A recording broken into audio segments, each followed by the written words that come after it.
Hello, dear traveller. Welcome back to this peaceful corner of the cosmos, where we journey together through the vast and gentle mysteries of space and time. Tonight, we embark on perhaps our most ambitious voyage yet, a journey that will carry us across the entire history of the universe itself, from the very first moment of existence to the present day, where you rest comfortably, breathing softly, ready to drift among the stars. Find yourself a comfortable position now, somewhere soft and warm. Let your body settle into the surface beneath you, feeling the gentle support holding you. Take a slow, deep breath in through your nose, feeling the cool air fill your lungs, and then release it slowly through your mouth, letting any tension dissolve into the quiet darkness around you. Again, breathing in gently and out even more slowly, allowing your shoulders to drop, your jaw to relax, your hands to rest peacefully at your sides. Tonight's journey is special. We're going to travel backward in time, all the way to the beginning, and then move forward through every epoch, every era, every magnificent transformation that has brought the universe from a singular point of infinite density to the vast cosmic ocean we inhabit today. We will witness the birth of matter itself, the ignition of the first stars, the formation of galaxies, and the emergence of the solar system that cradles our small blue world. This is a story that belongs to all of us. Every culture throughout human history has looked up at the night sky and wondered about our origins, creating myths and stories to explain the stars, the moon, the sun. But now, through centuries of careful observation, mathematical reasoning, and technological innovation, we have pieced together the actual history of everything. We know, with remarkable precision, how old the universe is, how it began, how it evolved. This knowledge is one of humanity's greatest achievements, a testament to our curiosity and our ability to understand the cosmos. And yet, for all our knowledge, the universe remains mysterious, beautiful, awe-inspiring. Knowing how stars form does not diminish their beauty. Understanding the physics of galaxies does not make them less magnificent. If anything, knowledge deepens our appreciation, showing us the intricate mechanisms that create the wonders we observe. But we will travel gently, at the pace of a drifting feather, with no urgency, no rush, no need for haste. Time itself will slow as we move through these cosmic ages. Each moment we explore happened long ago, in the distant past, and we are simply observers, floating peacefully through the story of everything that is, everything that was, everything that will ever be. The universe is vast beyond comprehension, stretching across distances that light itself takes billions of years to cross. Yet tonight, as you listen to these words, you're part of that universe, made of the same atoms that were forged in the hearts of ancient stars, connected to every moment of cosmic history through the very fabric of your being. You're stardust, gathered together in a beautiful temporary arrangement, taking this moment to rest, to dream, to remember where you came from. So close your eyes now, if you haven't already. Let the weight of your eyelids grow heavy, surrendering to the natural pull of sleep. Let your breathing find its own gentle rhythm, slow and steady, like the pulse of the cosmos itself. We're about to begin our journey back to the very beginning of time, to a moment 13.8 billion years ago, when everything changed, when the universe itself was born. Are you ready? Then let us begin. Let us travel together to the first moment, the instant before which there was nothing, and after which there was everything. The first moment, the Big Bang and the Planck era. In the beginning there was something. Not darkness, for darkness requires space to exist within. Not silence, for silence requires time to unfold across.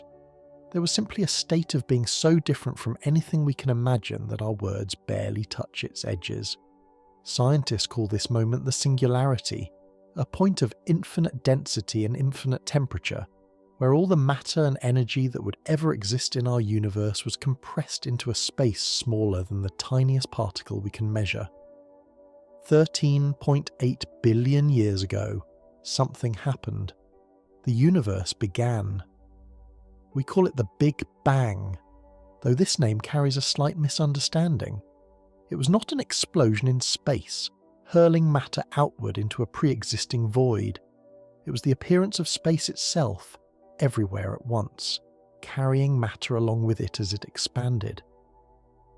The universe did not expand into something, it simply expanded, creating space and time as it went, bringing forth the very dimensions through which all things would move. The first moment, the Planck era, lasted for an impossibly brief span, from time 0 to 10 to the negative 43 seconds afterward. That is a decimal point, followed by 42 zeros, followed by a 1. It is a fraction of time so small that the human mind cannot truly grasp it. More of these Planck moments can fit into a single second than there have been seconds since the universe began. During this earliest instant, the universe existed in a state that defies our current understanding of physics. The four fundamental forces that govern everything we know, gravity, electromagnetism, the strong nuclear force, and the weak nuclear force, were unified into a single superforce. Temperature soared at levels beyond measure. Energy danced in forms we cannot reproduce or observe. Space and time themselves were intertwined in ways that make them almost indistinguishable. Imagine, if you can, a realm where the smooth fabric of space-time as we know it does not exist, where instead there is only a seething quantum foam, a froth of virtual particles popping in and out of existence, where the very concepts of before and after begin to lose their meaning. This was the universe at its birth, a place of pure potential, pure energy, pure possibility. Then something remarkable happened. As the universe expanded, it cooled ever so slightly, and as it cooled, the unified superforce began to separate. First, gravity split away, becoming distinct from the other forces. This happened around 10 to the negative 43 seconds after the beginning, marking the end of the Planck era. The universe was still unimaginably hot, far hotter than the cores of the most massive stars that would ever exist, but it was cooling, expanding, transforming. Every instant brought change, dramatic and fundamental change, as the infant cosmos found its form. And then came inflation. Between 10 to the negative 36 and 10 to the negative 32 seconds after the Big Bang, the universe underwent a period of exponential expansion that defies all everyday intuition. In a time span almost too brief to contemplate, the universe expanded by a factor of at least 10 to the 26. That means it grew from something far smaller than an atom to something larger than a grapefruit, or perhaps even larger than a beach ball, depending on which models prove most accurate. But these comparisons fail to capture the stunning violence and grace of cosmic inflation.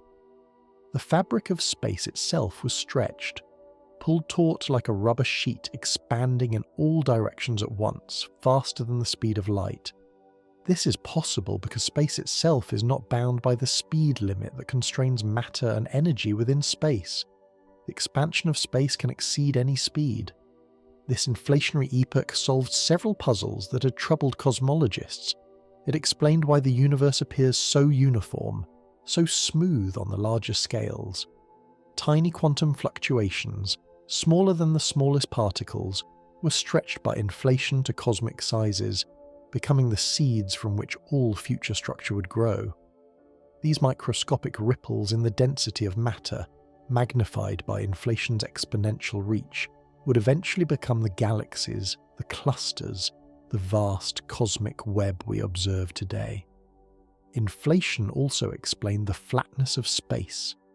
Measurements show that on the larger scales, the geometry of the universe appears to be flat, neither curved inward like a sphere nor outward like a saddle. By stretching space so dramatically, inflation smoothed out any curvature that might have existed.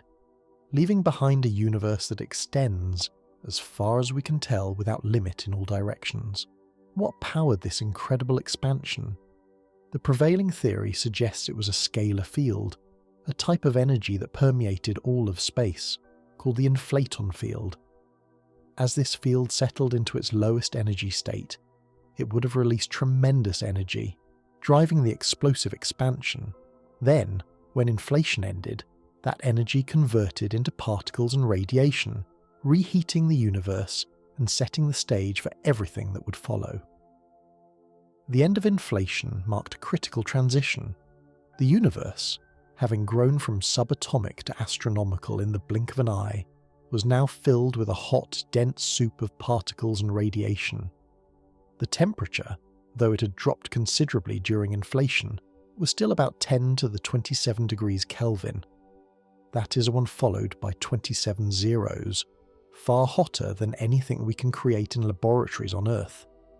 As you rest here, breathing slowly, it is almost comforting to consider that the universe, which seems so vast and cold and empty now, was once small and hot and filled with pure energy.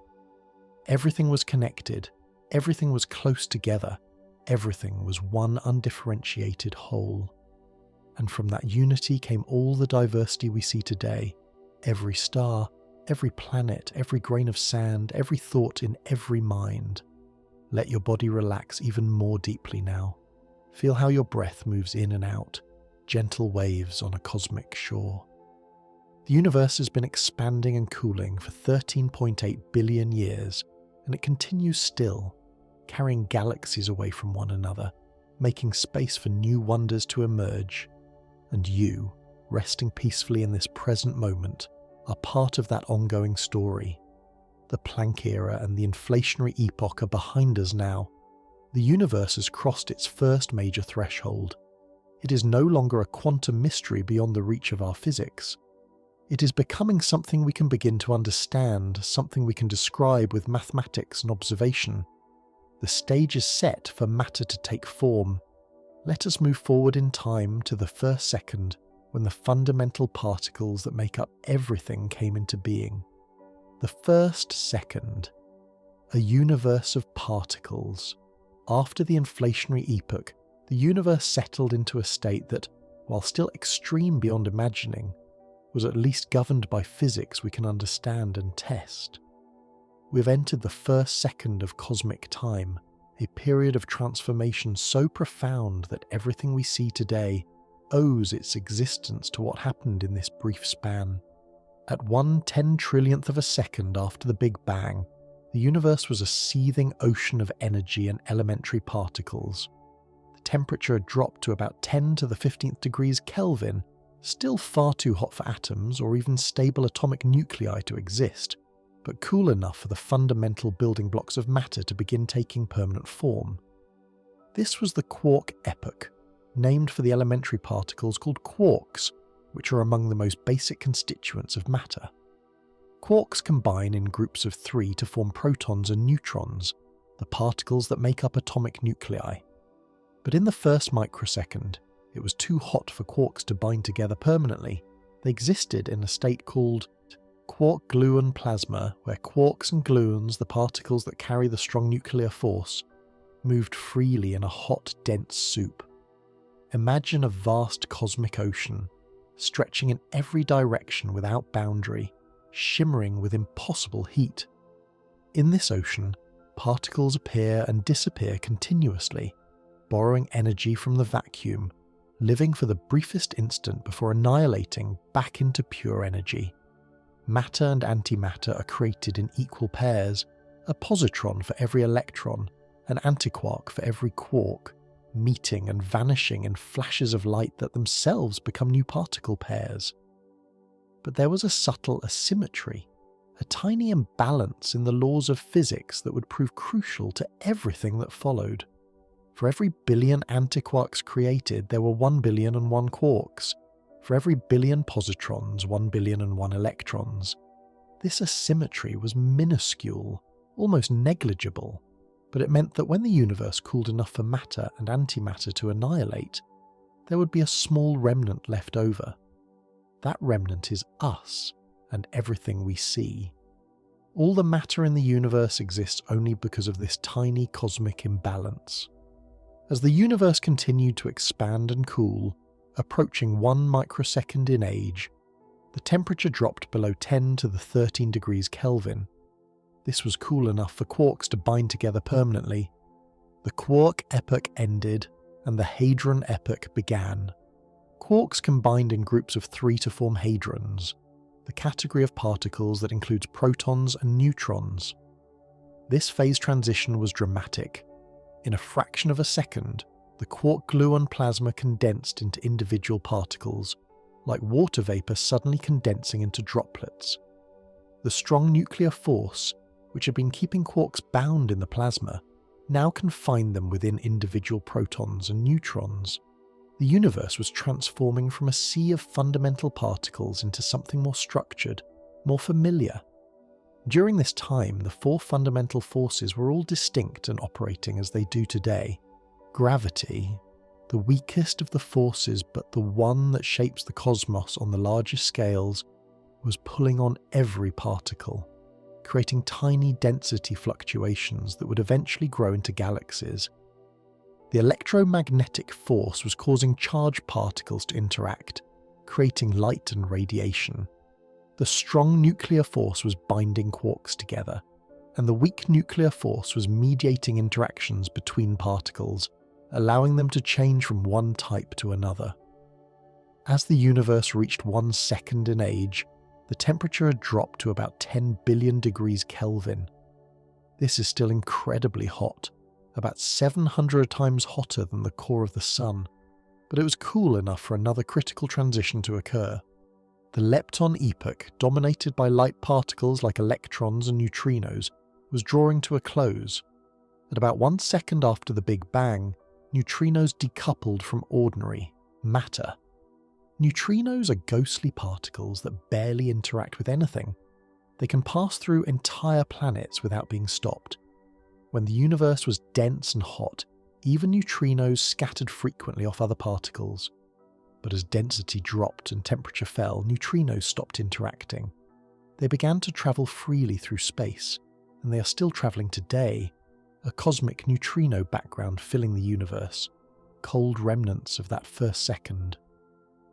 The ratio of neutrons to protons was also being set during this time. In the intense heat, protons and neutrons could convert back and forth through weak interactions. But as the universe cooled, these conversions slowed and eventually stopped, freezing the ratio at approximately 1 neutron for every 7 protons. This ratio would prove important in the next phase, when atomic nuclei began to form. By the time the universe was several seconds old, electrons and positrons were annihilating, releasing energy in the form of photons. After this great annihilation, only the slight excess of electrons remained, exactly enough to balance the charge of all the protons in the universe. The cosmos was electrically neutral, filled with photons, protons, neutrons, electrons, and neutrinos, all moving through an ever-expanding space. Rest here for a moment. As the universe rests between transformations, feel how your own body is made of these same particles, protons and neutrons clustered in atomic nuclei, electrons orbiting around them, neutrinos passing through you every second by the trillions without ever being noticed. You're made of the same substance that emerged in the first second of cosmic time, rearranged and refined by billions of years of stellar alchemy. Breathe slowly, gently. The universe is 3 seconds old now, then 10 seconds, then 30. It continues to expand, continues to cool. The violent early moments are passing. The temperature is dropping to billions of degrees, then hundreds of millions. The cosmos is preparing for its next great transformation, the formation of the first atomic nuclei, the seeds from which all future atoms would grow. Let your mind drift softly, like a particle in this primordial plasma, suspended between what was and what will be. The universe is finding its rhythm, establishing the patterns that will persist for billions of years, and we drift with it, peaceful observers, carried along by the gentle current of cosmic time. Nucleosynthesis, the forging of elements. Around 3 minutes after the Big Bang, the universe was ready for one of its most creative acts. The temperature had cooled to about 1 billion degrees Kelvin, still unimaginably hot by earthly standards, but cool enough for atomic nuclei to form and survive. This period, lasting about 17 minutes in total, is called Big Bang nucleosynthesis, and during this brief window, the universe created most of the helium and traces of lithium and other light elements that would exist for the rest of cosmic history. Picture the universe at this moment. It has already expanded to an enormous size, yet every cubic centimetre still contains countless particles. The density is far greater than anything we experience on Earth, yet it is dropping rapidly as space continues to expand. The temperature, while cooling, remains hot enough that everything glows with high-energy radiation. This is a universe of pure energy and fundamental particles, a cosmic furnace preparing to forge the first elements. Before this moment, it was too hot for nuclei to remain intact. Any proton and neutron that bound together would immediately be torn apart by high-energy photons.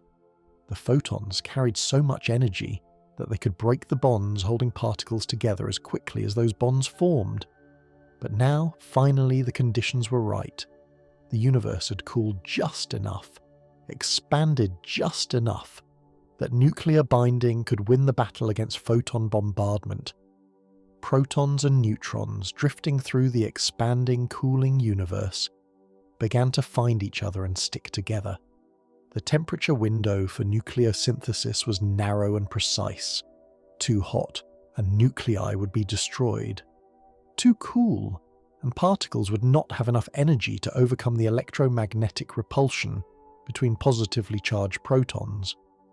But for these 17 minutes, conditions were perfect. A cosmic Goldilocks moment when the universe was neither too hot nor too cold, but just right for building atomic nuclei. The process began with deuterium, a form of hydrogen in which one proton and one neutron bind together.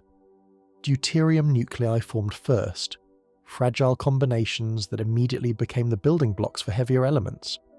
2 deuterium nuclei could fuse to form helium-3, which has 2 protons and 1 neutron, or helium-4, which has 2 protons and 2 neutrons and is the stable, common form of helium we know today. Some deuterium nuclei also fused with additional neutrons or protons to form tritium, a heavier form of hydrogen, and helium-3. These could then combine with other nuclei to form more helium-4. The universe was like a vast nuclear furnace, though one that was cooling rapidly, where particles collided and fused whenever they had enough energy. But the window for this cosmic forge was brief.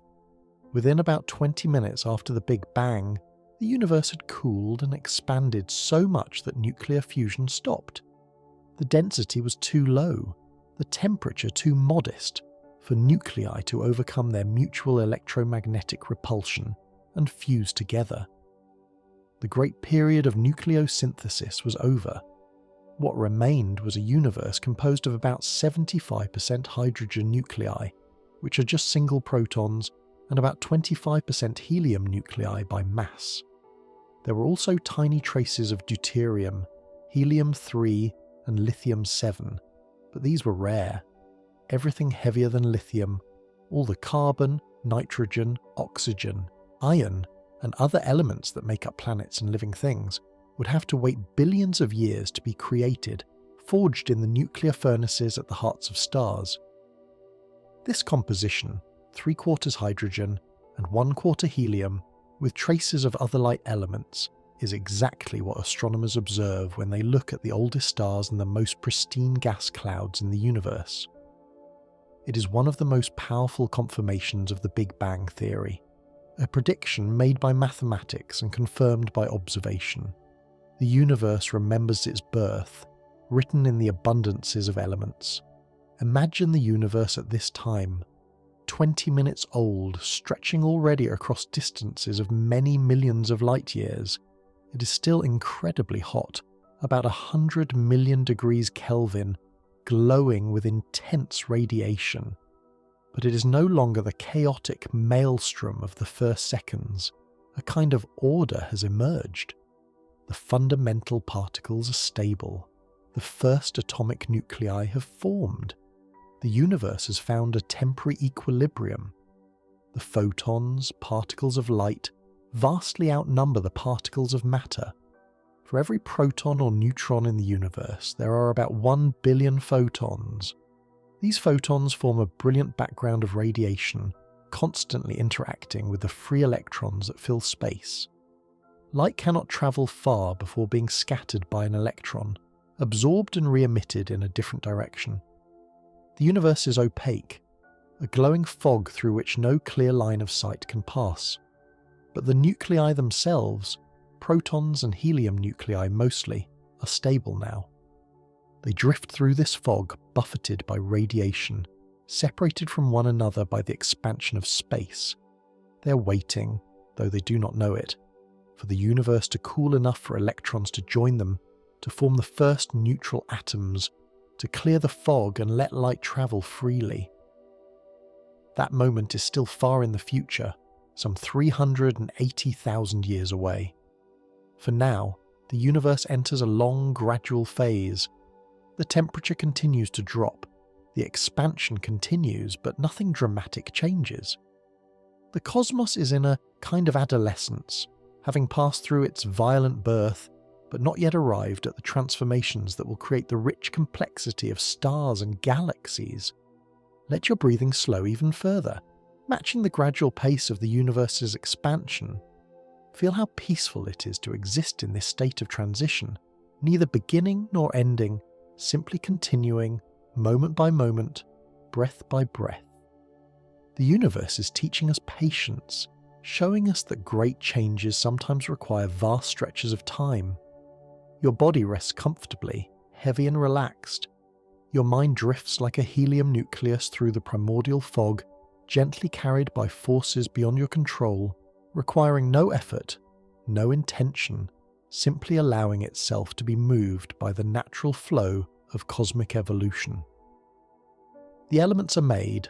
Hydrogen and helium fill the expanding universe, the raw materials from which stars and planets will one day be built. But for now, they float freely, uncombined, waiting for gravity and time to bring them together into more elaborate structures. We move forward again, through thousands of years, then tens of thousands, approaching a moment 380,000 years after the beginning, when the universe will change once more, when light will be set free to travel across the cosmos, creating a message that we can still detect today, a whisper from the ancient past. The Dark Ages begin, recombination and the cosmic dawn. 380,000 years have passed since the Big Bang. The universe has grown vast, its radius now extending for tens of millions of light years. The temperature has dropped to about 3,000 degrees Kelvin, roughly half the temperature of the sun's surface, still hot enough to glow with visible light, but cool enough for something new to happen. This is the epoch of recombination, a slightly misleading name since the electrons and nuclei had never been combined before. But the name has endured, and it describes a profound transition, the moment when free electrons, which had been zipping through space independently, finally slowed down enough to be captured by atomic nuclei, forming the first neutral atoms. The process was gradual, unfolding over tens of thousands of years, but it was inevitable. As the universe cooled, electrons lost energy, their speeds decreased. They no longer moved fast enough to escape the electromagnetic attraction of protons and helium nuclei. The dance between photons, electrons and nuclei that had dominated the universe's first 380,000 years was coming to an end. One by one, in every region of space, electrons settled into orbit around nuclei, forming hydrogen atoms, the simplest and most abundant element, and helium atoms. Each capture was a small event, a single electron joining a single nucleus, but multiplied across the entire universe. This transformation was monumental. the very character of matter was changing, from a plasma of charged particles to a gas of neutral atoms. For the first time in the universe's history, matter became electrically neutral. Before recombination, the cosmos was filled with charged particles, free electrons and nuclei, and these charged particles scattered photons constantly. Light could not travel in straight lines, could not cross vast distances without being absorbed and re-emitted countless times. The universe was opaque, shrouded in a luminous fog, but once electrons joined with nuclei to form atoms, photons were set free. Neutral atoms do not interact with light nearly as strongly as charged particles do. The fog lifted. The universe became transparent. Light that had been trapped, scattered, absorbed, and re-emitted for hundreds of thousands of years suddenly could travel unimpeded across the cosmos. This moment, the surface of last scattering, is the earliest time from which we can receive direct light. Those photons, released when the universe was 380,000 years old, have been travelling through space ever since, stretched and cooled by the expansion of the universe. They reach us today as microwaves, forming the cosmic microwave background, a faint glow that fills the entire sky, a message from the ancient past. The cosmic microwave background is one of the most important discoveries in all of astronomy. It was first detected in 1965 by two radio astronomers, Arno Penzias and Robert Wilson, who found a mysterious signal coming from every direction in the sky. They initially thought it was noise from their equipment, perhaps even from pigeon droppings on their antenna, but it turned out to be the afterglow of the Big Bang itself. The discovery was accidental but profound. Penzias and Wilson were testing a sensitive radio antenna for Bell Laboratories, trying to eliminate all sources of interference. No matter what they did, they could not get rid of a persistent hiss, a background noise that seemed to come from everywhere at once. The signal had the same intensity in every direction and at every time of day and year. After eliminating every possible terrestrial source, they realized they were detecting something cosmic. Nearby, at Princeton University, a team led by physicist Robert Dicke had been planning to search for exactly this kind of signal. They had predicted that if the Big Bang theory was correct, there should be a faint background of microwave radiation filling the universe. When they learned of Penzias and Wilson's discovery, they immediately understood its significance. This was the smoking gun evidence for the Big Bang, the proof that the universe had indeed been hot and dense in the past. Today, satellites like WMAP and Planck have mapped the cosmic microwave background with exquisite precision.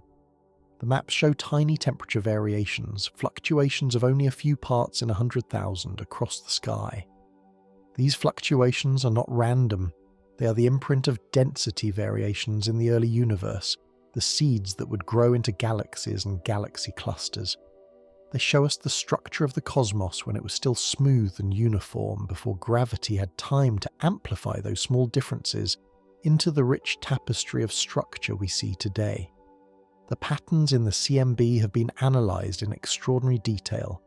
The size of the fluctuations, the patterns of hot and cold spots, all match the predictions of Big Bang cosmology with stunning accuracy. From these measurements, astronomers have determined the age of the universe, the density of matter and energy, the rate of expansion, and countless other fundamental properties of the cosmos. The universe at recombination was remarkably uniform. If you could have travelled to any location, you would have seen almost the same thing, a gas of hydrogen and helium atoms at about 3000 degrees, glowing with a soft reddish light, filling all of space as far as you could see. There were no stars yet, no galaxies, no bright points breaking the monotony of that gentle glow.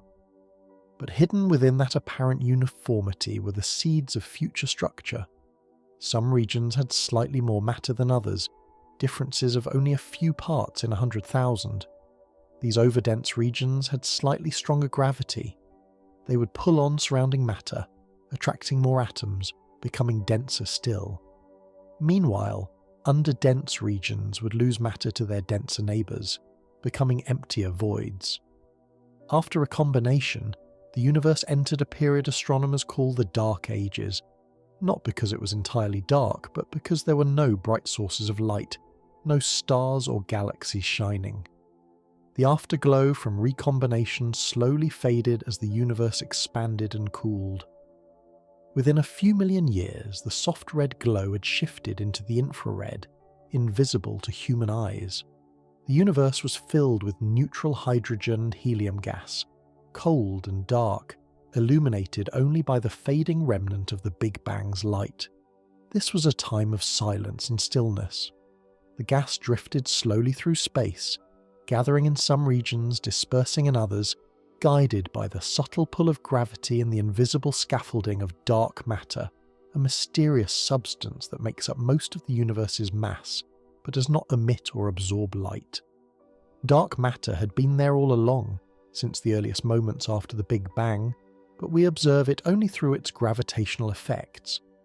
During the Dark Ages, dark matter clumped together first, forming halos, gravitational wells into which ordinary matter would eventually fall. These dark matter halos were the sites where the first stars and galaxies would form.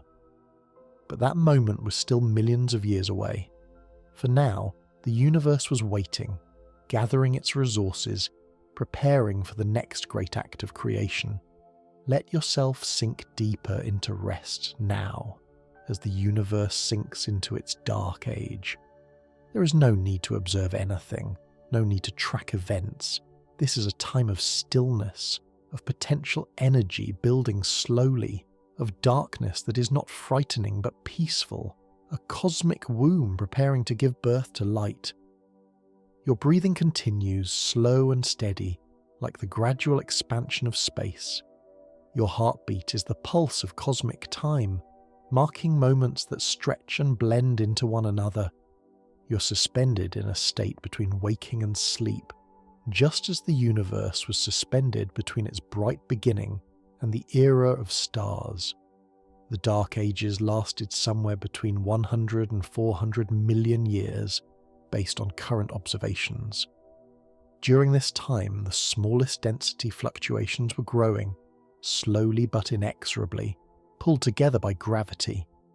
Gas was collecting in the centres of dark matter halos, compressing, heating, preparing for the moment when pressure and temperature would reach the threshold for nuclear fusion.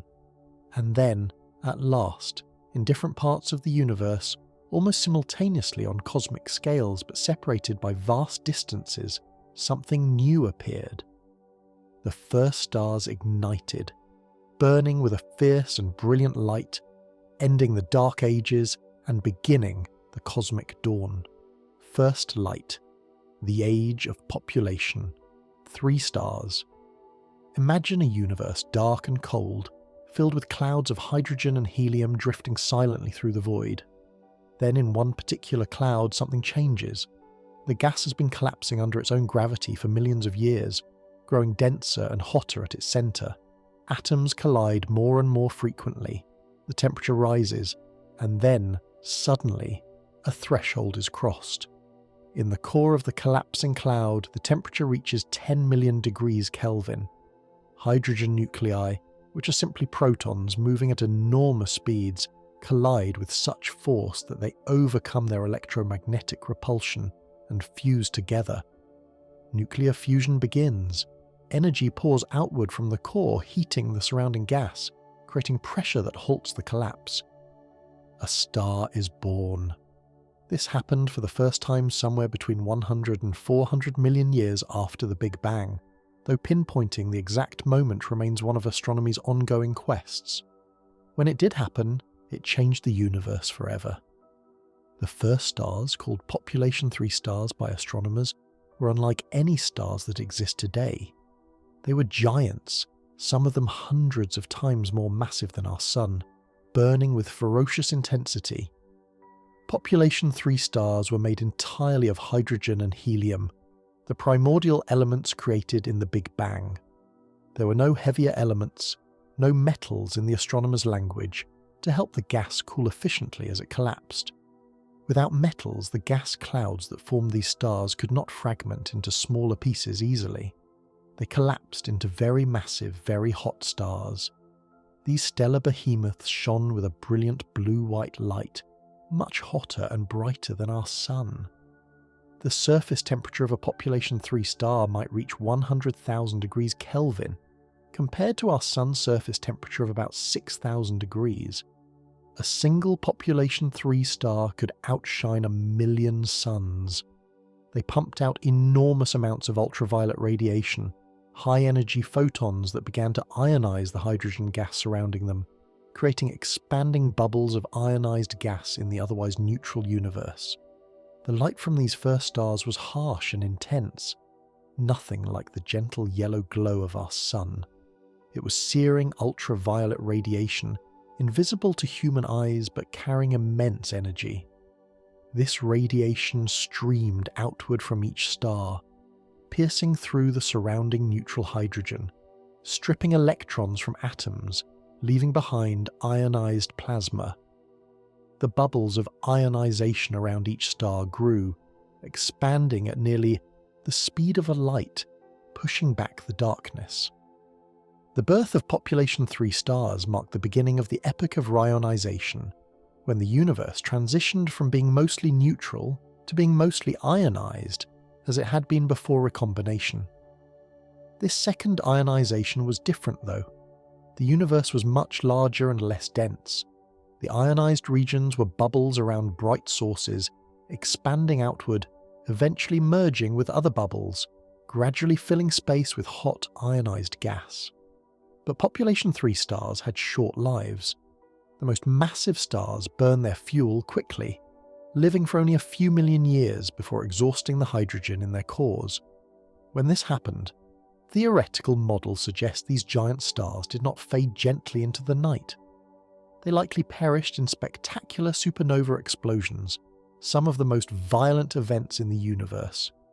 In their final moments, these stars created something new. Throughout their lives, they had been fusing lighter elements into heavier ones, hydrogen into helium, helium into carbon and oxygen, and so on up the periodic table. But it was in the supernova explosions that the heaviest elements were forged, elements like iron, gold, and uranium, created in the intense heat and pressure of the explosion. When a population 3 star went supernova, it dispersed all these newly created elements into the surrounding space. The explosion sent shockwaves through nearby gas clouds, compressing them, triggering new rounds of star formation. But these second-generation stars would be different.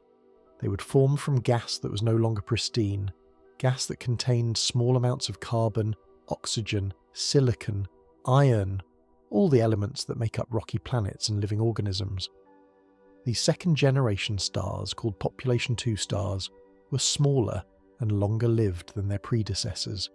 They could be as small as our Sun, or even smaller. They formed in greater numbers, clustering together in the first galaxies, small collections of stars bound together by gravity and the dark matter halos that surrounded them. The first galaxies were not like the grand spirals we see today. They were small, irregular, chaotic assemblages of stars, gas, and dark matter.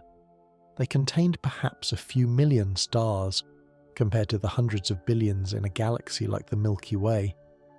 But they were the beginning of structure formation on large scales, the first steps toward the cosmic web of galaxies and galaxy clusters that we observe in the universe today.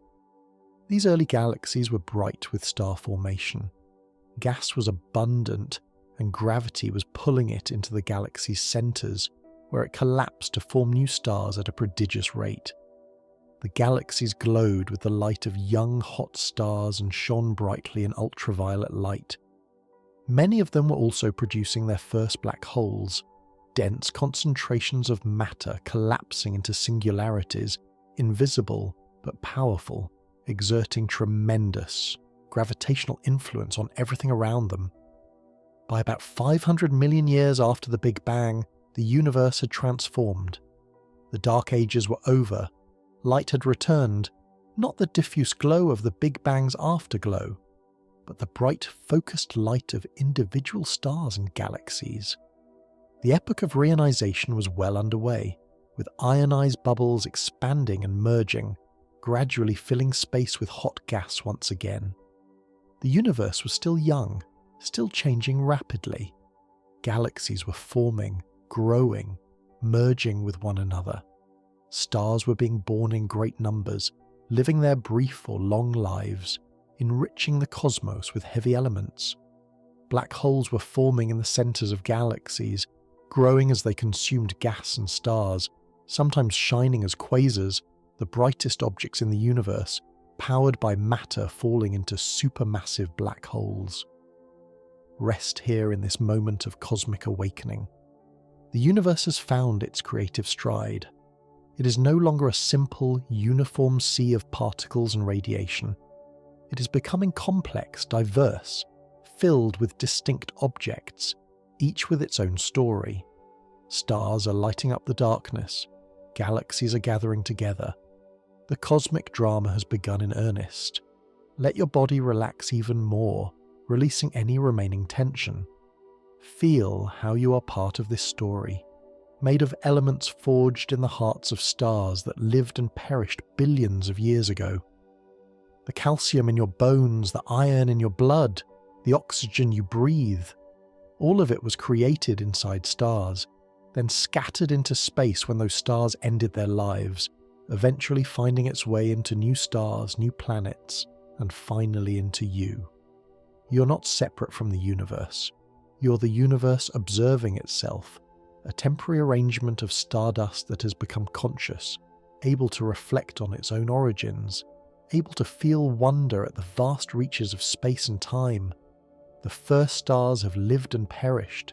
The first galaxies have formed. The universe is about 1 billion years old now, less than 1/10 its current age, but already rich with structure and complexity. We move forward, through billions of years, watching galaxies merge and grow, watching stars continue to form and evolve, watching the universe weave itself into the intricate tapestry we observe today. Galaxy formation and the cosmic web. Over the next several billion years, from about 1 billion years after the Big Bang to about 4 billion years, the universe underwent a period of intense activity. This was the peak era of star formation, when more stars were being born than at any other time in cosmic history. Galaxies were forming, growing, and merging at a tremendous rate, building up the large galaxies we see in the nearby universe today. The process of galaxy formation followed what cosmologists call hierarchical structure formation. This means that structure built up from the bottom up, with small objects forming first, then merging to create larger ones, which merged in turn to create even larger structures. Dark matter led the way, clumping together first, creating gravitational wells into which ordinary matter fell. This bottom-up process was a natural consequence of how gravity works. Small density fluctuations collapse first because they are denser and have stronger gravitational fields relative to their size. These small collapsed regions become the first bound structures, dark matter mini-halos. But these mini-halos exist within larger density fluctuations that are also collapsing, just more slowly. As time goes on, larger and larger structures collapse and form. The beauty of hierarchical formation is that it is ongoing. Even today, galaxies continue to merge. Galaxy groups combine to form clusters, and clusters gather into superclusters.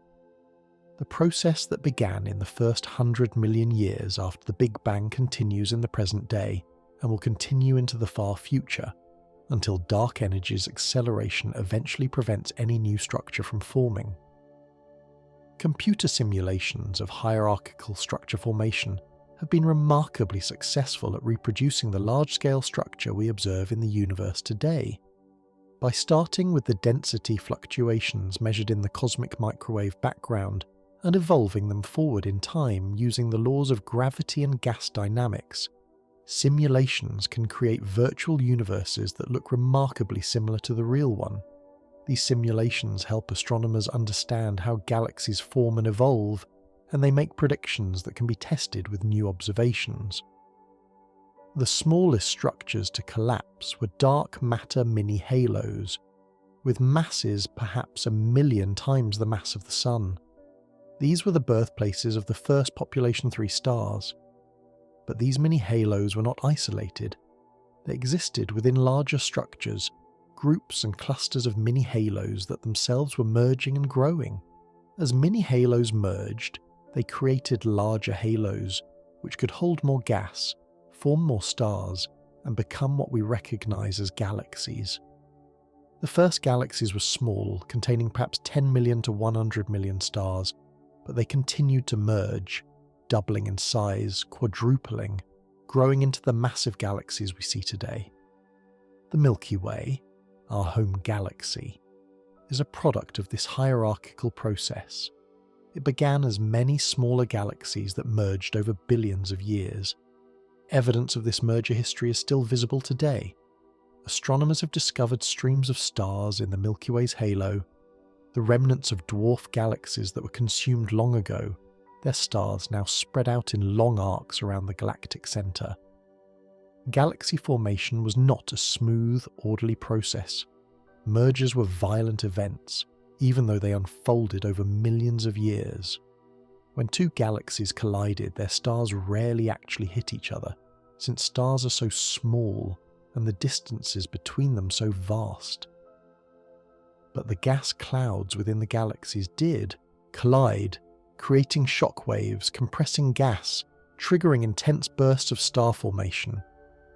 Imagine two spiral galaxies approaching each other through space, drawn together by their mutual gravitational attraction.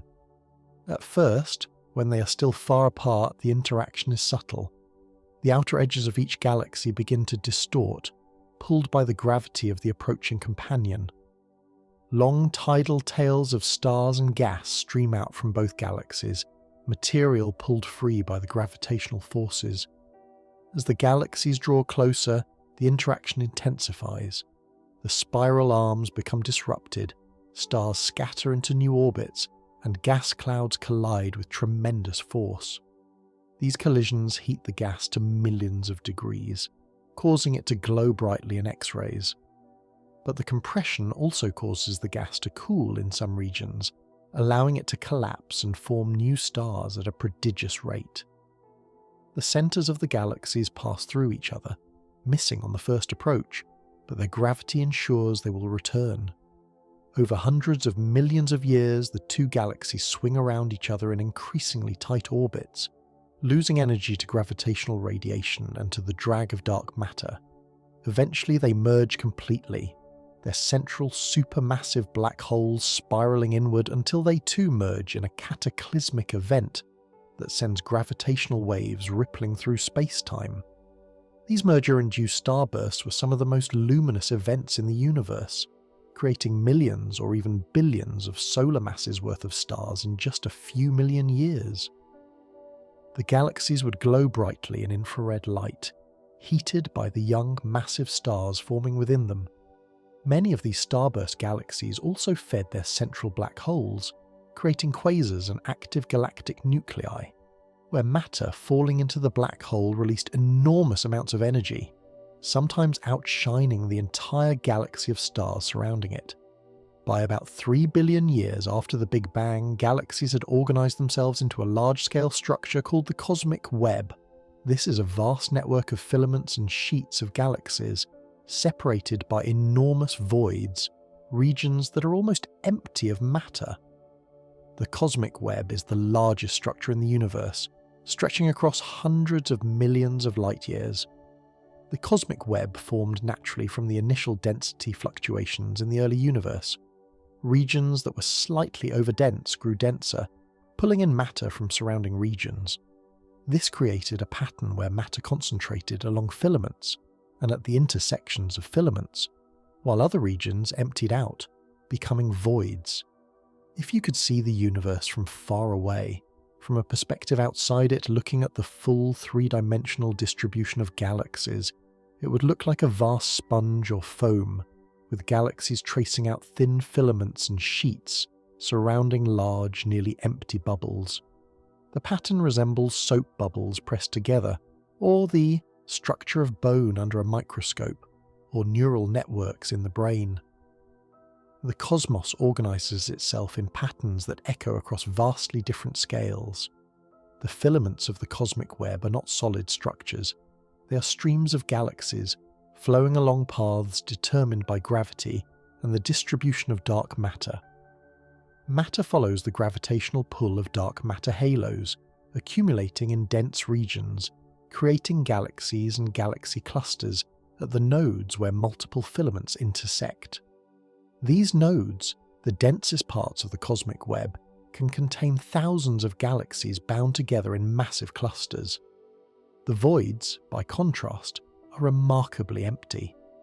They can stretch for hundreds of millions of light years with almost no galaxies within them. Not truly empty, of course, they contain dark matter and sparse gas, but the contrast with the dense filaments is stark. If you were somehow placed in the middle of a cosmic void, you would see very few galaxies in any direction, just the distant glow of the cosmic web surrounding you, a lonely place in an otherwise crowded universe. The Milky Way is part of a small group of galaxies called the Local Group, which includes the Andromeda Galaxy, the Triangulum Galaxy, and several dozen smaller dwarf galaxies. The Local Group, in turn, is part of the Virgo supercluster, a large collection of galaxy groups and clusters centered on the massive Virgo cluster. And the Virgo supercluster is just one part of an even larger structure called the Laniakea supercluster, which contains about 100,000 galaxies. Galaxies within these structures are not static. They're moving, orbiting around one another, sometimes colliding and merging. The Milky Way and Andromeda are currently approaching each other at about 110 kilometers per second. In about 4 billion years, they will collide, merging over the course of several billion years to form a single large elliptical galaxy. By that time, our Sun will be nearing the end of its life, expanding into a red giant. But the collision of the galaxies will not directly affect the Sun or the planets, since the distances between stars are so vast that stellar collisions will be rare. Dark matter plays a crucial role in all of this structure.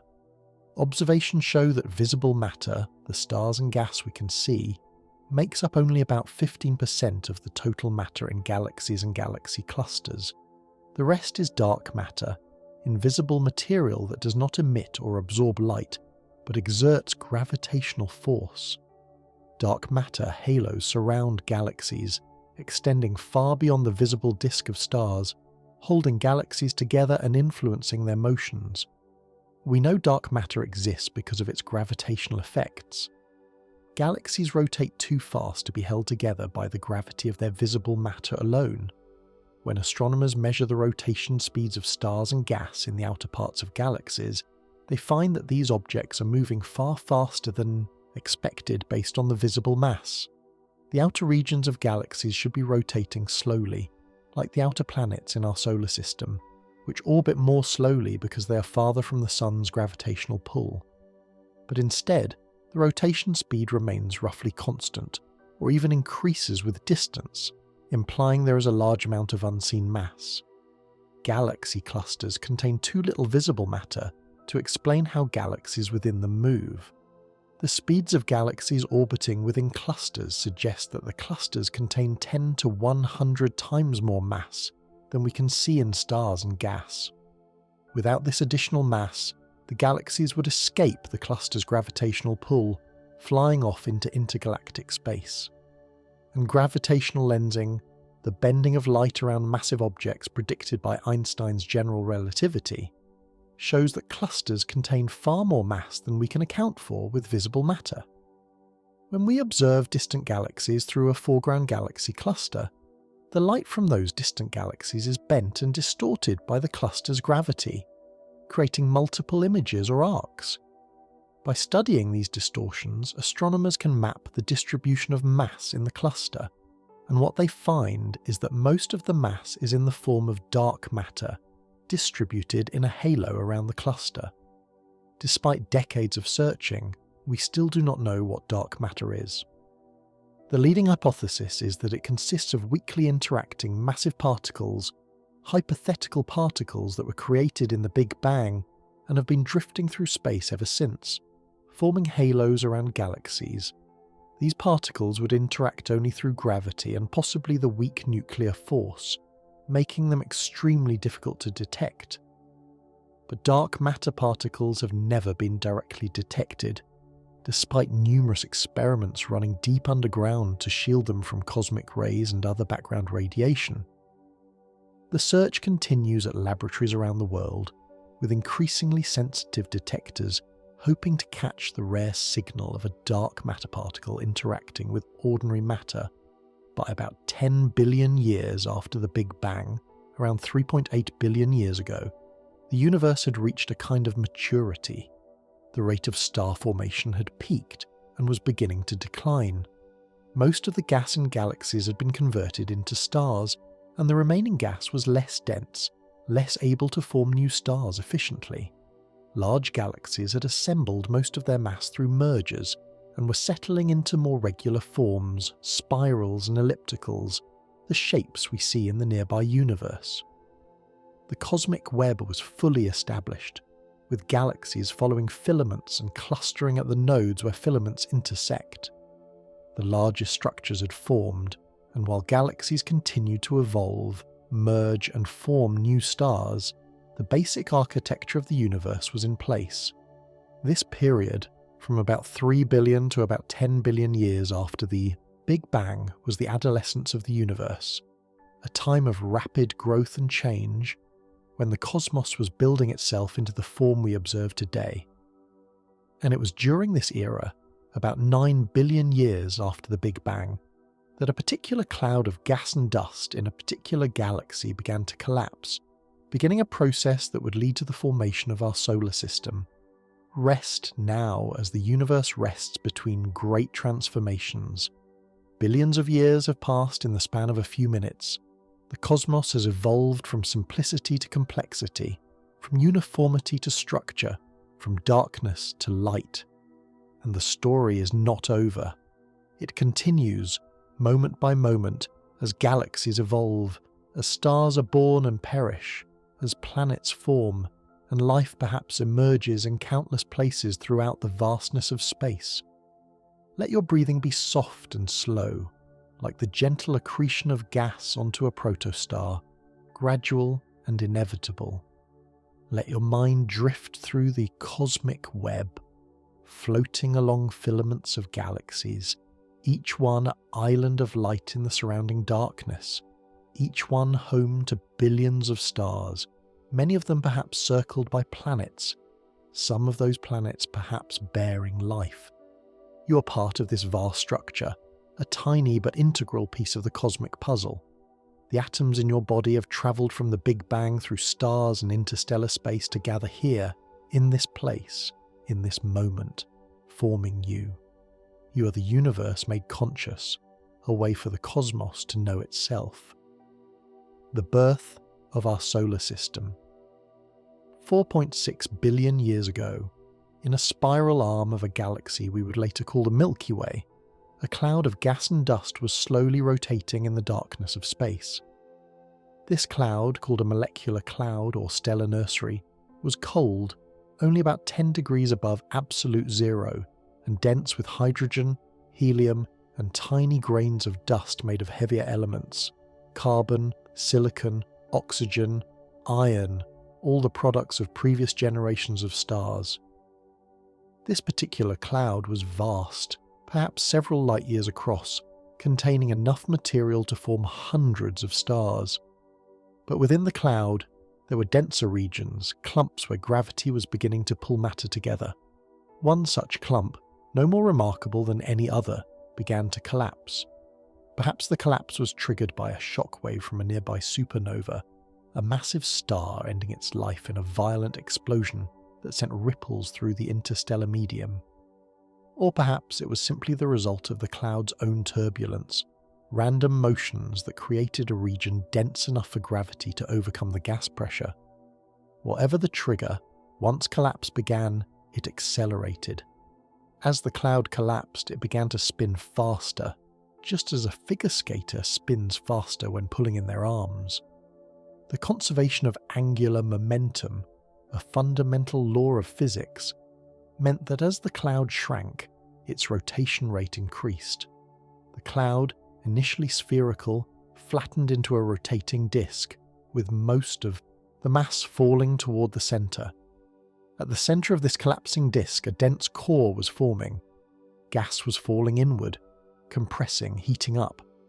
The temperature in the core rose, first to hundreds of degrees, then to thousands.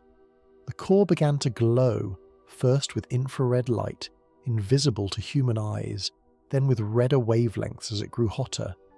This was a protostar, not yet a true star, but on its way to becoming one.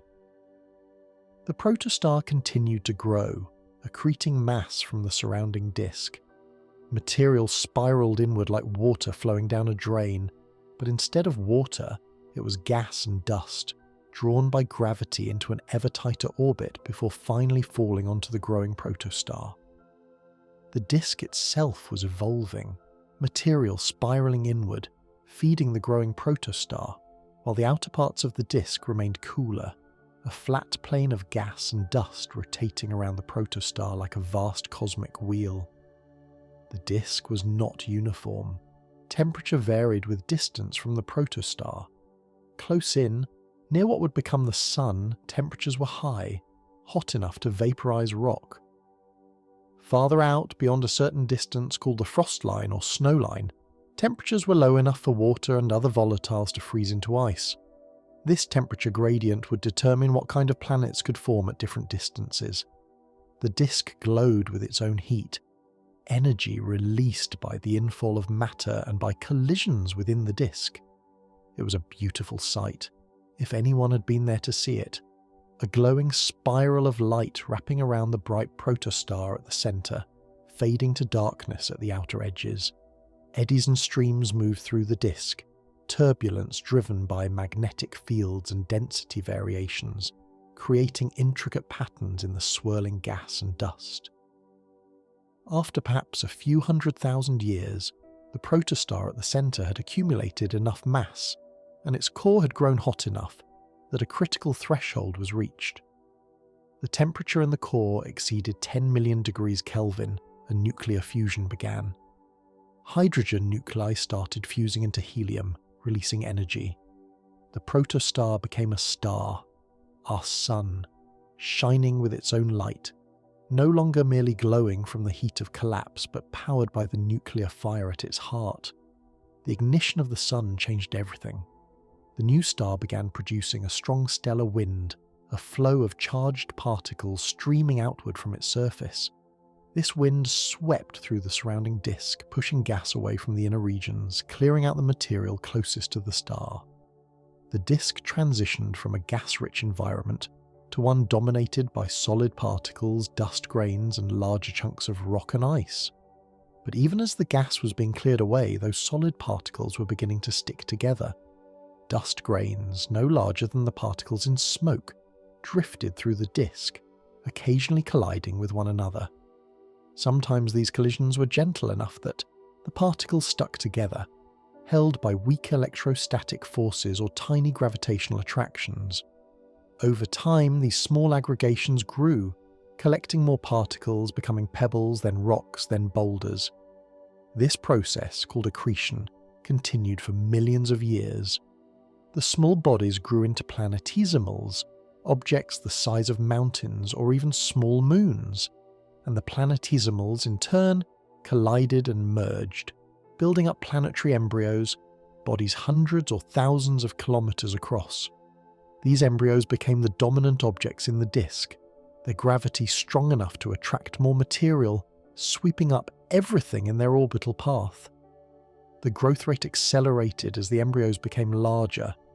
A larger body has stronger gravity, which means it can attract material from a wider region and can capture smaller bodies more effectively. This led to a runaway accretion process, where the largest objects grew much faster than their smaller neighbours. Eventually, a few dozen planetary embryos dominated the inner solar system, each one orbiting in its own zone, occasionally perturbing or colliding with neighbours. The final stage of terrestrial planet formation involved giant impacts between these embryos, collisions so energetic they could melt both bodies completely. Each impact merged two embryos into one larger body, gradually building up the 4 terrestrial planets we see today. The process was chaotic, with the final configuration depending sensitively on the timing and angles of various collisions. If the sequence of impacts had been slightly different, Earth might have ended up larger or smaller or in a different orbit, or might not have formed at all. The inner part of the solar nebula, the disk around the young sun, was hot. Only materials with high melting points, like rock and metal, could exist in solid form. Ices of water, methane and ammonia remained gaseous and were swept away by the solar wind or by the heat of the sun. This is why the inner planets, Mercury, Venus, Earth and Mars, are small and rocky, made primarily of silicates and metals. Earth formed from the collisions and mergers of these rocky planetesimals and embryos. The process was violent, with impacts generating enormous amounts of heat. Each collision added mass and released energy, melting and vaporizing rock. The young Earth was a molten ball, its surface a sea of liquid rock, constantly bombarded by more planetesimals raining down from space. These impacts were not gentle. When a planetesimal the size of a mountain struck the proto-Earth, it hit with such force that it created a crater hundreds of kilometers across, sending molten rock flying into space. The impact energy converted to heat, raising the temperature of the entire planet. With hundreds or thousands of such impacts occurring over millions of years, Earth remained molten, unable to cool and solidify. The heat was so intense that the planet differentiated, meaning heavier elements sank toward the centre while lighter elements rose to the surface. Iron and nickel, being dense, migrated downward, forming Earth's core. Silicate rocks, being lighter, formed the mantle and eventually the crust. This process of differentiation was driven by gravity and heat, and it gave Earth its layered structure, a structure it retains today. The molten surface glowed with its own light, bright orange and red, radiating heat into space. The atmosphere, if you could call it that, was a thin envelope of vaporized rock and gas, nothing like the air we breathe today. Lightning flickered through the hazy atmosphere, static electricity generated by the violent weather patterns in this hellish environment. This was Earth in its infancy, a far cry from the blue and green world it would eventually become. One of these impacts was particularly significant, according to the leading theory of lunar formation. About 4.5 billion years ago, when Earth was only about 50 million years old, a Mars-sized body, sometimes called Theia, is thought to have collided with Earth at an angle. The impact was catastrophic. Both bodies were largely destroyed, their cores merging, their mantles vaporized and ejected into orbit around the proto-Earth. Over time, this debris coalesced to form the Moon, our large natural satellite, born from the violence of collision. The outer solar system, beyond the orbit of Mars, was colder. Water, methane and ammonia could condense into ice, and the solid materials available for planet formation were more abundant. This is where the giant planets formed: Jupiter, Saturn, Uranus, and Neptune, worlds made primarily of gas and ice, far more massive than the rocky terrestrial planets. Jupiter formed first, becoming so massive that its gravity began to influence the rest of the solar system. It scattered smaller bodies, preventing a planet from forming in the region we now call the asteroid belt, and flinging comets into the distant reaches of the outer solar system, forming the Oort cloud, a vast spherical shell of icy bodies surrounding the Sun at distances up to a light year or more. Saturn, Uranus and Neptune formed farther out, and the giant planets may have migrated, moving inward or outward from their initial positions due to gravitational interactions with the disk and with one another. This migration had profound effects on the architecture of the solar system, determining which bodies ended up where, and may have contributed to events like the Late Heavy Bombardment, a hypothesized period about 4 billion years ago when the inner planets experienced intense bombardment by asteroids and comets, possibly triggered by the migration of the giant planets. By about 4 billion years ago, the solar system had largely taken its current form. The planets were in place, the asteroid belt and Kuiper belt were populated with leftover debris, and the rate of collisions had decreased, though impacts still occurred, occasionally. Earth had cooled enough for its surface to solidify, forming a crust of rock over the molten mantle. Water delivered by asteroids and comets from the outer solar system condensed on the surface, forming the first oceans, and in those oceans something remarkable happened. Somehow, in ways we do not fully understand, simple organic molecules combined to form more complex structures. These structures gained the ability to replicate themselves, to pass information from one generation to the next. The first living organisms appeared, simple single-celled creatures, but alive, able to grow, reproduce, and evolve. Life on Earth began at least 3.8 billion years ago, based on the earliest evidence we've found, though it may have emerged even earlier. We find evidence of it in ancient rocks, in fossils of bacteria-like organisms, in chemical signatures that suggest biological activity. Life arose quickly, geologically speaking, within a few 100 million years after the Earth's surface became habitable.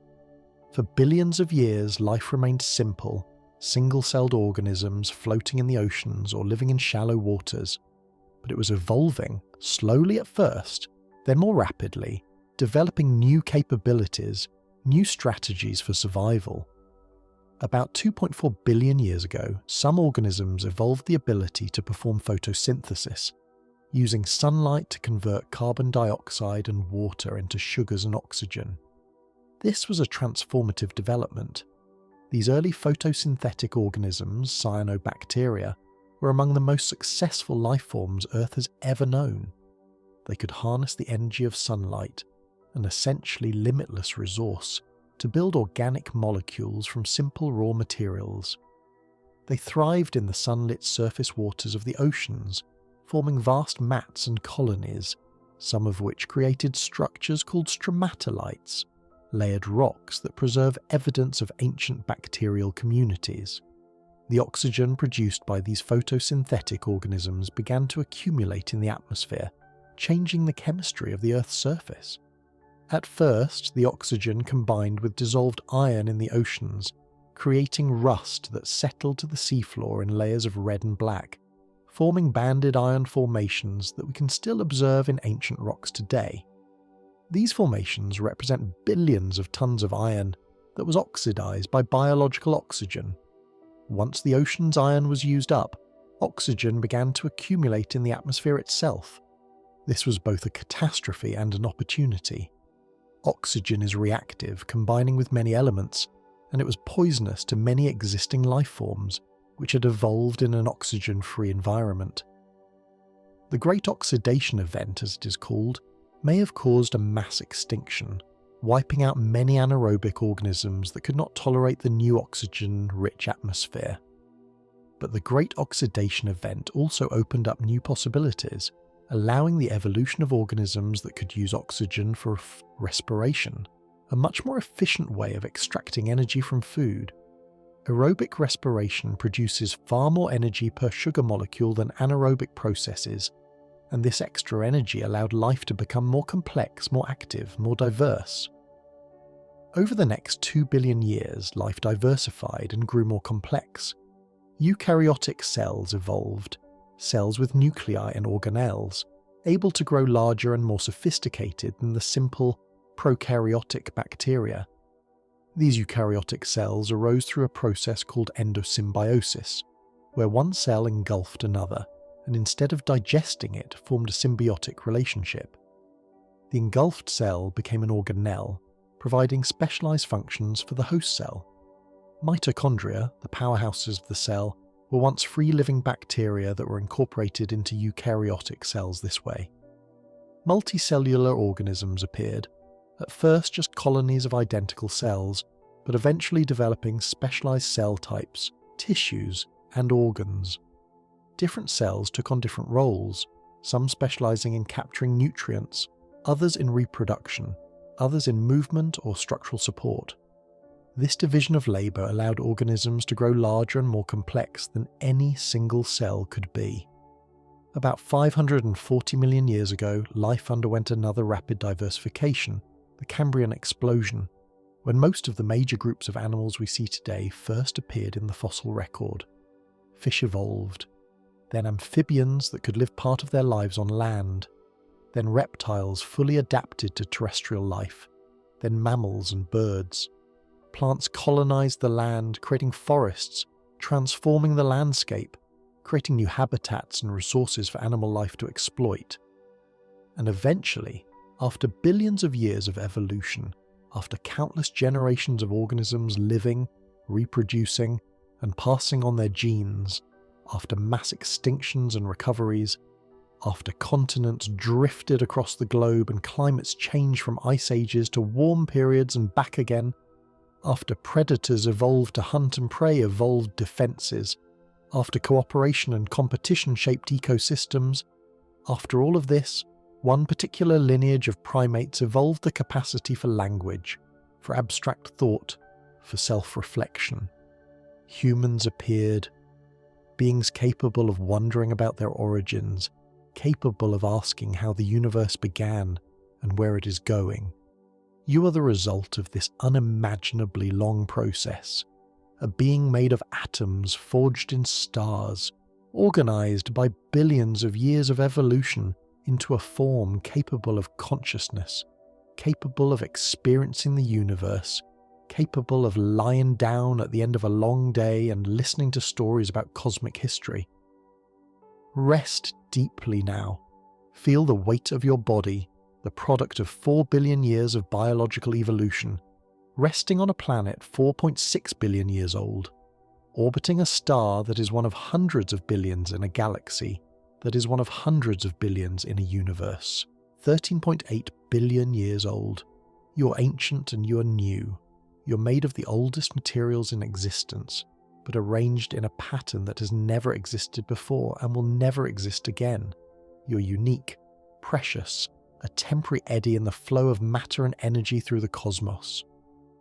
Let your breathing slow to the pace of planetary rotation, the gentle turning of Earth on its axis, the same motion that has brought day and night for billions of years. Let your mind drift through the history we've traced, from the Big Bang to this present moment, seeing how each stage led inevitably to the next, how the universe unfolded in a great cosmic dance, creating stars and galaxies and planets and life, and eventually you. The acceleration of the universe.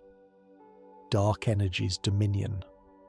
While the universe was busy creating galaxies and stars and planets and life, another process was unfolding, something that would determine the ultimate fate of the cosmos. For most of cosmic history, the expansion of the universe was slowing down, decelerating under the mutual gravitational attraction of all the matter it contained. This made intuitive sense. Gravity pulls matter together, so the expansion left over from the Big Bang should gradually be overcome by gravity, slowing the rate at which galaxies move apart. Scientists wondered whether the universe contained enough matter for gravity to eventually halt the expansion entirely and cause the universe to recollapse in a big crunch, or whether the expansion would continue forever, gradually slowing but never quite stopping. But observations made in the late 1990s revealed something completely unexpected. Two independent teams of astronomers were studying distant supernovae, stellar explosions that can be used as standard candles to measure cosmic distances. Type Ia supernovae have a characteristic brightness, so by measuring how bright they appear, astronomers can calculate how far away they are. These supernovae occur when a white dwarf star, the dense remnant of a sun-like star, accumulates too much mass from a companion star.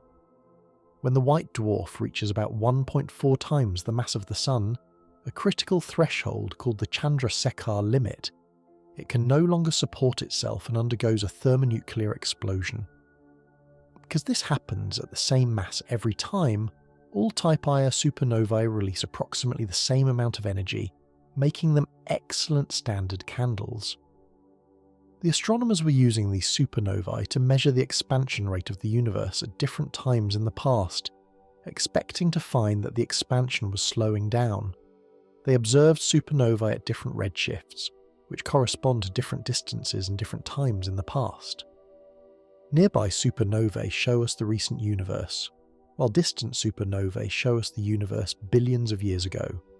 But what they found was the opposite. The distant supernovae were fainter than expected, meaning they were farther away than predicted by a decelerating universe. The expansion of the universe was not slowing down, it was speeding up. The more distant the supernova, the more pronounced this effect became. Something was pushing the universe apart, counteracting gravity, causing the expansion to accelerate. This discovery was so surprising, so contrary to all expectations, that it took time for the scientific community to accept it. But as more observations were made, using different methods and different instruments, the conclusion became inescapable. The universe's expansion is accelerating, and it has been accelerating for about the past 5 billion years. This acceleration requires an explanation. Something must be pushing the universe apart, counteracting the attractive force of gravity. Scientists call this something dark energy, a term that acknowledges our profound ignorance about what it actually is. Dark energy is not like any form of matter or energy we're familiar with. It does not clump together. It does not dilute as the universe expands. It appears to have the same density everywhere in space and at all times. The simplest hypothesis for dark energy is that it represents a property of space itself, what Einstein called the cosmological constant. According to quantum field theory, even empty space is not truly empty. It is filled with quantum fluctuations, virtual particles popping in and out of existence, borrowing energy from the vacuum for the briefest instants before disappearing again. This quantum vacuum might have a small but non-zero energy density, and this energy would behave exactly like dark energy, exerting a kind of negative pressure that pushes space apart. Another possibility is that dark energy is not constant, but instead is a dynamic field that changes over time, called quintessence. In this model, dark energy could be stronger or weaker at different epochs, and its strength might change in the future. Observations so far suggest that if dark energy changes over time, it does so very slowly, but the possibility remains open. Whatever dark energy is, it now dominates the universe. Current measurements indicate that about 68% of the total energy content of the universe is dark energy. About 27% is dark matter, the invisible substance that holds galaxies together, and only about 5% is ordinary matter, the stuff of stars and planets and people. This means that everything we can see, every star, every galaxy, every shining object in the sky, represents less than 1% of the total content of the universe. The rest is dark, invisible, known only through its effects on the things we can observe. The dominance of dark energy has profound implications for the future of the universe. As space continues to expand, galaxies that are not bound together by gravity will move farther and farther apart. Already, most galaxies are moving away from us, carried by the expansion of space. In the distant future, billions of years from now, galaxies beyond our local group will have moved so far away that their light can no longer reach us. The observable universe will shrink, not because the universe itself is shrinking, but because the accelerating expansion will carry distant objects beyond the horizon from which light can reach us. Eventually, in the far distant future, trillions of years from now, the universe will be a very different place. The stars will have exhausted their fuel, burning out one by one, leaving behind white dwarfs, neutron stars, and black holes. The galaxies will be dark, cold islands in an expanding void. And if dark energy continues to dominate, the expansion will go on forever, space stretching without limit, growing ever emptier, ever colder, approaching a state of maximum entropy where no structure remains, no energy gradients exist to power any processes. This future is unimaginably remote. The Sun, which is currently middle-aged at 4.6 billion years old, has another 5 billion years of steady burning ahead of it. After that, it will expand into a red giant, its outer layers reaching out to engulf the inner planets. Earth's fate is uncertain. It may be consumed by the expanding Sun, or it may survive in a wider orbit, scorched and lifeless. Eventually the Sun will shed its outer layers as a planetary nebula, leaving behind a white dwarf, a dense ember slowly cooling over trillions of years. But even after the Sun dies, the universe will continue. New stars will form from the remaining gas, though at an ever-decreasing rate as more and more material is locked up in stellar remnants. The last stars will form perhaps 100 trillion years from now, small red dwarfs that burn their fuel so slowly they can shine for trillions of years. When these last stars finally fade, the stelliferous era, the age of stars, will end. After that, the universe enters the degenerate era, dominated by white dwarfs, neutron stars and black holes. These objects will slowly evaporate, losing mass to Hawking radiation on timescales so long they're almost meaningless, 10 to the 100 years or more. And eventually even black holes will evaporate, leaving behind only a thin soup of photons and fundamental particles, forever expanding, forever cooling, approaching but never quite reaching absolute zero. This fate, called the heat death of the universe, is far in the future, so far that it is almost beyond comprehension. Current models suggest this is the most likely outcome based on our understanding of physics. The universe began in a hot, dense state, and it will end in a cold, empty one. All the energy dissipated, all the structure dissolved, leaving only space itself, vast and dark and eternally expanding. But there are other possibilities. Dark energy might change, becoming stronger or weaker over time. It might even reverse, causing the expansion to slow and eventually halt, leading to a big crunch where the universe collapses back into a singularity. Or perhaps our understanding of gravity is incomplete, and dark energy is not a real thing but a sign that we need a new theory to describe how space and time behave on cosmic scales. These are questions for future generations of scientists to answer. For now, we observe the universe as it is, expanding, accelerating, evolving, and we marvel at how much we have learned and how much remains mysterious. Let these thoughts wash over you gently, like waves on a distant shore. The universe is vast and strange and beautiful, full of wonders we have only begun to understand. You are a part of this universe, participating in its ongoing story, connected to every star and galaxy through the fundamental forces and fields that govern all things. Your body is relaxed now, heavy and still. Your breathing is slow and rhythmic, in and out, matching the ebb and flow of cosmic time. Your mind drifts, peaceful and content, requiring no effort, no striving, simply allowing itself to rest in the present moment. The universe continues its expansion, moment by moment, carrying galaxies apart, creating new space, new opportunities, new possibilities.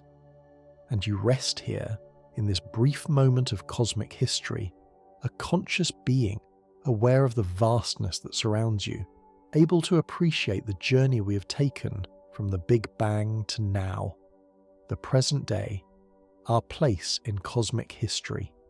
Here we are, in the present moment, 13.8 billion years after the beginning.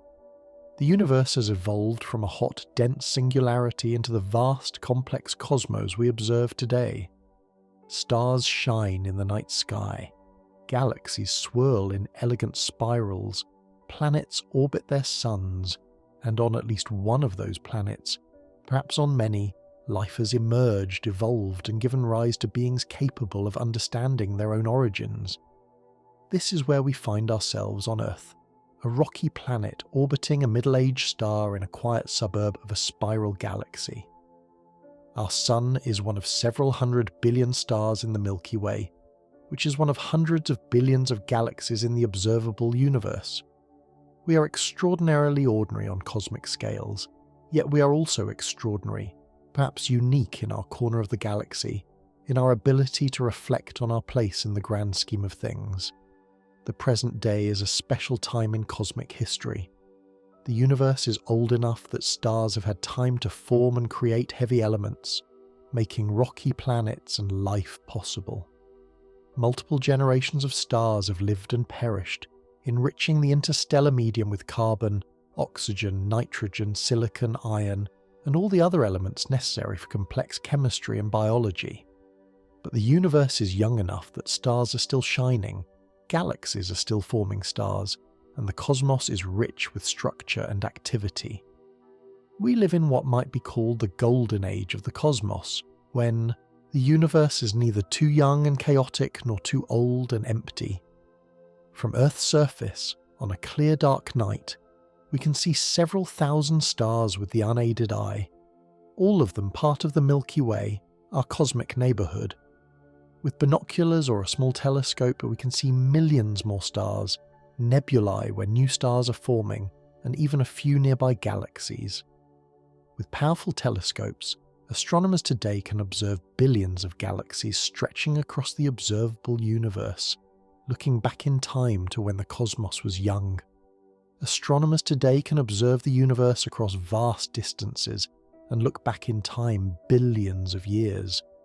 We can see galaxies as they appeared when the universe was only a few 100 million years old, still forming their first stars. We can detect the cosmic microwave background, the light from when the universe became transparent, showing us what the cosmos looked like 380,000 years after the Big Bang. We can study the abundances of elements and confirm that they match the predictions of Big Bang nucleosynthesis. Every observation we make, every piece of data we collect, fits into the story we have been telling, the story of a universe that began hot and dense, expanded and cooled, created the first atoms and the first stars, assembled galaxies and galaxy clusters, and continues to evolve today. This story is not speculation or mythology. It is science built from observations and experiments, refined through decades of work by thousands of researchers around the world. Yet there is still so much we do not know. What is dark matter? What is dark energy? How exactly did the first stars form? How common is life in the universe? Are we alone, or is the cosmos teeming with other civilizations, other beings looking up at their own night skies and wondering about their origins? These questions drive scientific research today. Telescopes like the James Webb Space Telescope are peering deeper into space and farther back in time than ever before, observing the first galaxies in exquisite detail. Particle detectors deep underground are searching for dark matter particles. Gravitational wave observatories are listening for ripples in space-time caused by colliding black holes and neutron stars. Radio telescopes are scanning the sky for signals that might indicate the presence of intelligent life elsewhere in the universe. Each discovery adds another piece to the puzzle, bringing us closer to a complete understanding of the universe and our place within it. And even as we learn more, new mysteries emerge. The universe is endlessly fascinating, endlessly surprising, revealing layer upon layer of complexity and beauty. You, resting here in the present moment, are part of this ongoing exploration. You're made of atoms created in stars, organized by evolution into a conscious mind, capable of wondering about the universe and your place in it. You're the universe observing itself, a way for the cosmos to become aware of its own existence. And in this moment, right now, you're also simply a person, breathing quietly, feeling the softness of your bed or couch, hearing these words, drifting gently towards sleep. The vastness of the cosmos does not diminish your importance. You're not insignificant because you are small compared to galaxies. You're precious precisely because you are rare, a complex conscious being in a universe where most of space is empty and most of matter is inert. Let yourself feel the peace that comes from understanding your place in the cosmic story. You are neither the center of the universe nor apart from it. You are a natural part of the ongoing unfolding of matter and energy, a brief but beautiful expression of the universe's creative potential. The stars that shine tonight are the same stars that shone on our ancestors thousands of years ago, and they will shine on generations yet to come, long after we are gone. The carbon in your body was forged in the heart of a star that lived billions of years ago, and when you eventually return to the Earth, those atoms will go on to become part of other things, other organisms, continuing the great cycle of matter through the universe. Nothing is truly lost. Everything is transformed. The universe does not waste anything. Every atom is precious. Every moment is part of the eternal present, the only time that ever truly exists. Breathe slowly now, feeling the air move in and out of your lungs, the oxygen molecules made in ancient stars, the nitrogen from supernova explosions, all of it coming together to sustain your life for this brief moment. Your heart beats steadily, pumping blood through your veins, iron atoms at the center of hemoglobin molecules carrying oxygen to your cells, the same iron forged in stellar cores billions of years ago. You are alive, conscious, aware in this present moment, 13.8 billion years after the universe began its journey. And that is a miracle, a wonder, a gift beyond measure. A gentle closing. Rest among the stars. We have travelled far together tonight, across the full span of cosmic history, from the singularity at the beginning to this present moment. We have witnessed the birth of space and time, the formation of the first atoms, the ignition of the first stars, the assembly of galaxies, the formation of our solar system, and the emergence of life on Earth. And now, as our journey comes to a close, it is time to rest, to let go of all thoughts, all concerns, and simply allow yourself to drift into peaceful, restorative sleep. Imagine yourself floating gently in the vastness of space, surrounded by stars in every direction, each one a sun like our own, each one perhaps circled by planets, each planet perhaps home to its own wonders. You're not alone in the cosmos. You're connected to everything, part of the great web of matter and energy that fills the universe. The stars shine softly, their light taking years, centuries, millennia to reach you, and you bathe in that ancient light, feeling its gentle warmth, its peaceful glow. There is no need to understand anything more, no need to think or plan or worry. The universe continues on its path, and you are carried along with it, safe, supported, part of something infinitely larger than yourself. Every photon of starlight that reaches your eyes has travelled for years through the void, crossing vast distances to arrive at this exact moment, to be absorbed by the cells in your retina, triggering a cascade of chemical reactions that allow you to perceive that distant star. You are connected to those stars through light itself, through the electromagnetic radiation that carries information across the cosmos. And more than that, you are connected through matter. The atoms in your body were not created on Earth. They were forged in stellar furnaces billions of years ago, scattered into space by supernova explosions, gathered into new clouds of gas and dust, compressed by gravity to form our sun and planets, and eventually incorporated into living organisms. You're literally made of stardust, ancient material that has journeyed through the universe for eons before becoming you. Your breathing is slow and deep, each breath a wave rising and falling, rising and falling. Your body is completely relaxed, heavy and still. sinking into the softness beneath you. Your mind is quiet, at peace, thoughts drifting away like clouds on a gentle breeze, leaving behind only stillness, only silence, only rest. The universe is old and vast and patient. It has been here for billions of years, and it will be here for billions more. In this eternal context, there is no rush, no urgency. Everything happens in its own time, unfolding naturally, according to the laws of physics, the flow of entropy, the dance of gravity and energy. And you, right now, are allowed to simply be.